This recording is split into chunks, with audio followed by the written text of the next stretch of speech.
Okay students, अभी हम पढ़ने जा रहे हैं एसोसिएटिव प्रॉपर्टी ऑफ यूनियन और एसोसिएटिव प्रॉपर्टी ऑफ इंटरसेक्शन।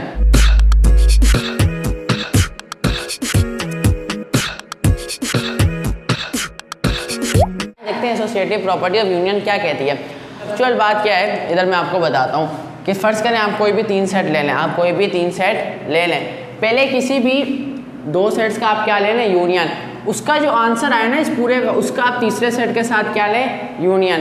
दूसरी तरफ आप पहले दूसरे का यूनियन ले लें और जिसका जो आंसर है उसका तीसरे सेट के साथ यूनियन लें, तो उन दोनों के आंसर क्या होंगे, बराबर। बात क्या है कि पहले दूसरे सेट का आप यूनियन लें, तीसरे सेट के साथ ले लें, या पहले दूसरे तीसरे का लेकर यूनियन, उसका जो आंसर उसका पहले के साथ यूनियन ले लें, आंसर क्या आएगा हमेशा सेम। जैसे देखें पहले हम ए बी यूनियन सी का लें यूनियन, उसका यूनियन ले लें जो आंसर है उसका ए के साथ, या तो फिर हम ए यूनियन बी का यूनियन लें और उसका जो आंसर है उसका यूनियन ले लें सी के साथ, तो वो दोनों क्या आएंगे, आंसर बराबर। यानी कि फ़र्क नहीं पड़ता, आप पहले किसी भी दो सेट का यूनियन लेके तीसरे के साथ ले लें, आंसर हमेशा क्या आएगा, सेम आएगा। सेम टू सेम इंटरसेक्शन के अंदर पहले कोई भी दो सेट का आप इंटरसेक्शन ले लें, फिर तीसरे के साथ लें, या पहले दूसरे का लेकर फिर तीसरे के साथ लें, तो इससे कोई फ़र्क नहीं पड़ता।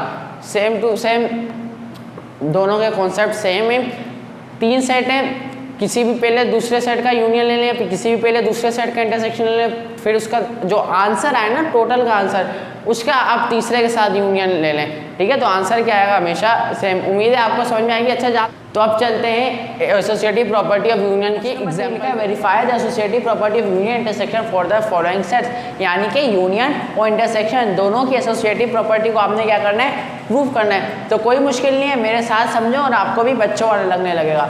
तो आए देखें, सबसे पहले हमें पार्ट 1 में दिया हुआ है ये तीन सेट। देखें सबसे पहले हमें एक ए सेट दिया हुआ है, बी सेट दिया हुआ है और सी सेट दिया हुआ है। सबसे पहले मैंने लिखा for associative property of union, यानी कि मैं यूनियन की एसोसिएटिव प्रॉपर्टी को सबसे पहले प्रूफ कर रहा हूँ। अब यूनियन की एसोसिएटिव प्रॉपर्टी क्या होती है कि आप भाई पहले दो का यूनियन लेकर तीसरे सेट के साथ यूनियन ले लें, या दूसरे तीसरे का यूनियन लेकर पहले सेट के साथ यूनियन ले लें, आंसर हमेशा क्या आना चाहिए, सेम।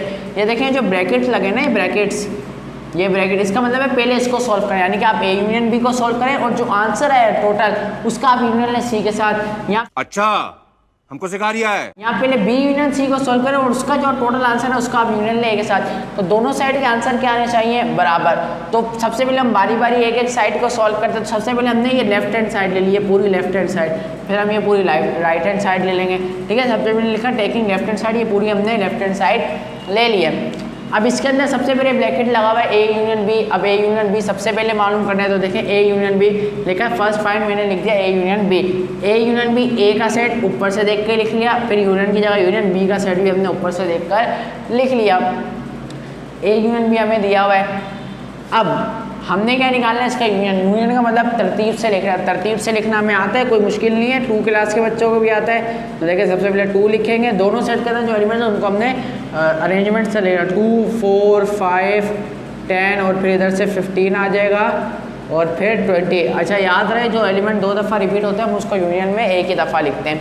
तो ये हमने आना क्या आ गया, ए यूनियन बी का आंसर, ठीक है। अब हमने ये पार्ट मालूम कर लिया है, एक मिनट रेड पेन से मार्कर से लिख देता हूँ। ए यूनियन भी मालूम कर लिया है। अब इस पूरे का यूनियन लेना सी के साथ, हम क्या करें, finally find A union B का होल यूनियन सी, यानी कि अब ए यूनियन बी का जो आंसर आया था उस पूरे का यूनियन सी के साथ मालूम कर लिया, यानी कि ए यूनियन बी का जो आंसर आया था उसका यूनियन निकाल लें हम सी के साथ। तो A union B union C, सबसे पहले ए यूनियन बी का हमारे पास ये वाला जो आंसर आया था हमने वो लिख दिया, यूनियन की जगह यूनियन और सी की जगह सी का सेट। दोबारा से यूनियन का क्या मतलब होता है, तरतीब से लिखना, ठीक है। तो सबसे पहले 1 आ जाएगा इधर से, फिर 2, फिर 3 नहीं है 4 5 10 15 एंड 20। तो ये हमने इन दोनों के एलिमेंट्स को अरेंजमेंट वाइज लिख दिया है। अब हमारे पास लेफ्ट हैंड साइड का ये वाला आंसर आ गया है, लेफ्ट हैंड साइड सॉल्व होकर ये वाला आंसर आ गया है। तो हम इसको क्या कर देते हैं, बॉक्स के अंदर पैक, कि भाई लेफ्ट हैंड साइड का हमारे पास ये वाला आंसर आ गया। आपने एग्जाम में भी ऐसे करना, जाके एग्जामिनर जब देखे ना डायरेक्ट आपको लेफ्ट हैंड साइड का आंसर देकर राइट हैंड साइड का उसके आंसर के ऊपर नजर पड़े, बोले भाई ये तो प्रूफ है, डायरेक्ट नंबर देते। हो सकता है आपने कोई गलती बीच में की हो, तो हो सकता है, कन्फर्म नहीं हो सकता है। मज़ा आया। अब हमने लेफ्ट हैंड साइड का आंसर निकाल लिया, अब हमें उसको बराबर लाना है राइट हैंड, यानी कि राइट हैंड साइड का आंसर निकालना वो भी बराबर आएगा अगर हम सही से सॉल्व करें। तो राइट हैंड साइड हमने लिखा टेकिंग राइट हैंड साइड, हमने राइट हैंड साइड ले ली। राइट हैंड साइड क्या है, A union B union C whole, यानी कि सबसे पहले हमने बी यूनियन सी निकालना है क्योंकि उसके आगे क्या लगा है, ब्रैकेट।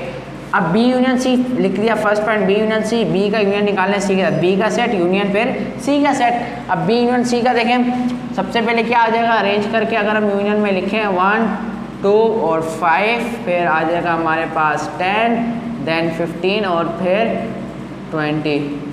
अब ये हमारे पास बी यूनियन सी का देखें, बी यूनियन सी का हमारे पास आंसर आ गया। अब हमने इस पूरे का आंसर निकालना है ए यूनियन के बी यूनियन सी के होल के साथ। अब मैंने लिखा है finally find A union B union C whole. अब देखें बी का सबसे पहले ए का सेट लिखा है यूनियन, और बी यूनियन सी का जो आंसर आया था यहाँ से देखकर मैंने वो लिख लिया। अब दोनों को क्या करते हैं, अरे तरतीब से करके लिख दिया, यानी कि अरेंज करके लिख दें आप। तो देखें सबसे पहले क्या आ जाएगा हमारे पास 1 2 4, फिर आ जाएगा 5 10 फिर 15 और एंड में हमारे पास 20। ठीक है, तो ये हमारे पास बी यूनियन सी का answer, A union B union C के होल का आंसर आ गया।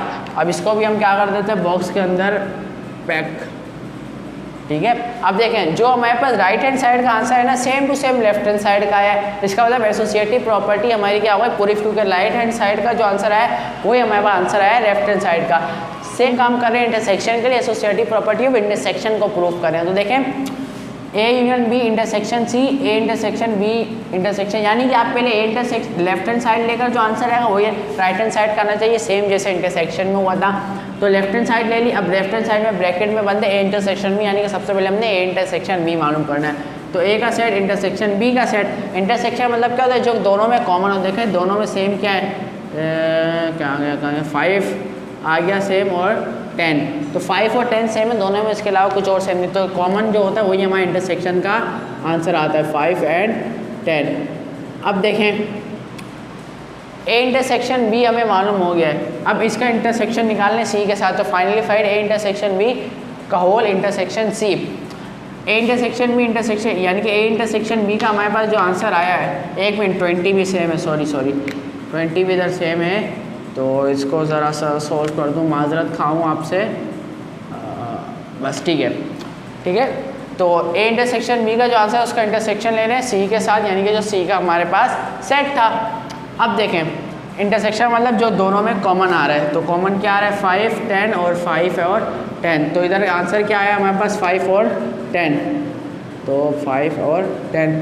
तो ये हमारे पास पूरी लेफ्ट हैंड साइड का आंसर आ गया 5 और 10। तो इसको हम कर देते हैं बॉक्स में बंद। लेफ्ट हैंड साइड का हमारे पास आंसर आ गया, राइट हैंड साइड का हमने निकाला। तो टेकिंग राइट हैंड साइड, ठीक है, राइट हैंड साइड क्या है, A intersection B intersection B.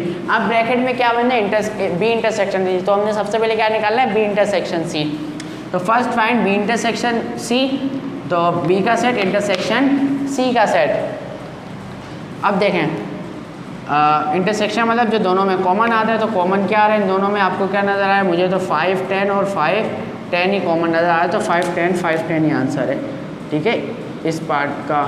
अब देखें, अब finally find B A intersection B, यानी कि बी इंटरसेक्शन की सी का जो आंसर आया था उसका हमने इंटरसेक्शन लेना है ए के साथ। तो सबसे पहले हमने ए का सेट लिख दिया, फिर इंटरसेक्शन और फिर बी इंटरसेक्शन सी का जो हमारे पास 5 10 आंसर आया था वो। अब दोनों में कॉमन क्या, तो देखें इधर भी 5 10 मौजूद है और इधर भी 5 और 10 मौजूद है। तो आंसर हमारे पास क्या आ गया, फाइनल आंसर भी 5 और 10 ही आ गया। तो इसको भी हम ब्रैकेट में क्या कर देते हैं, क्लोज कर देते हैं। अब देखें जो लेफ्ट हैंड साइड का आंसर है वही राइट हैंड साइड का, मतलब तो इसका मतलब एसोसिएटिव प्रॉपर्टी ऑफ यूनियन भी प्रूव हो गया, एसोसिएटिव प्रॉपर्टी ऑफ इंटरसेक्शन भी प्रूव हो गया। अच्छा